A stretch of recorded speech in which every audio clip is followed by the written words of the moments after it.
নমস্কার ভিউয়ার্স, আমি স্যার গৌরাঙ্গ আপনাদের সামনে আজকে আবার নিয়ে আসছি একটি নতুন ইংরেজি উচ্চারণ করার ক্লাস। আজকে যে রুল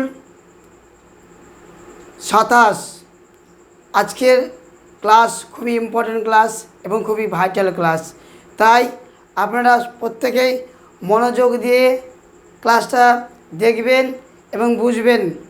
তো ভিউয়ার্স, চলুন রুল 27 কি বলছে ইংরেজি ওয়ার্ড এর শেষে এম এন পাশাপাশি থাকলে এবং এম এন এর পর কোনো ভাওয়েল যদি না থাকে তবে এন অনুচ্চারিত থাকবে।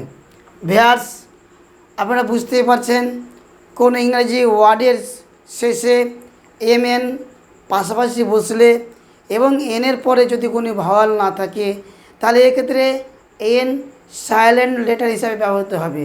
এনের উচ্চারণ আমরা করব না। তাহলে আমরা সঠিক উচ্চারণ কীভাবে করব সেই ওয়ার্ডগুলো দেখুন, উদাহরণ দিলে বোঝা যাবে।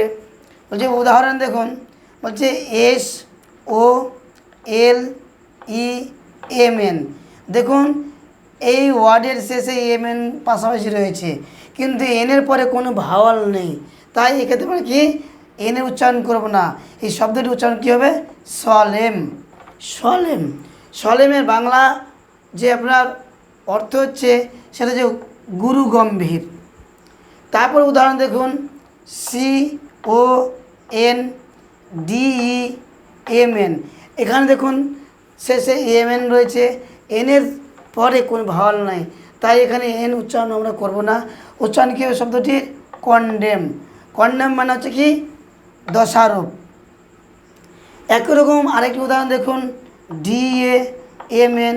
এখানে শেষে এম এন রয়েছে কিন্তু শেষে কোনো ভাওয়াল নেই, তাই উচ্চারণ আমরা কী করব? ড্যাম। ড্যাম। আমরা কিন্তু উচ্চারণ করতে গিয়ে অনেকে ডেমন বলে ফেলি, কিন্তু উচ্চারণটা ডেমন হবে না, উচ্চারণ হবে ড্যাম।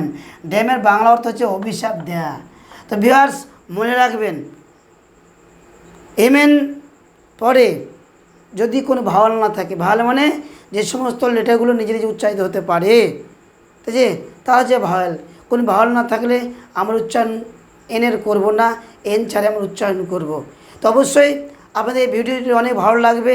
অবশ্যই আপনারা আর কি কি ওয়ার্ড হবে কমেন্ট করবেন এবং ভিডিওটা ভালো লাগলে শেয়ার করবেন, লাইক করবেন এবং পাশে থাকবেন। ওকে, অল দ্য বেস্ট, ভালো থাকেন।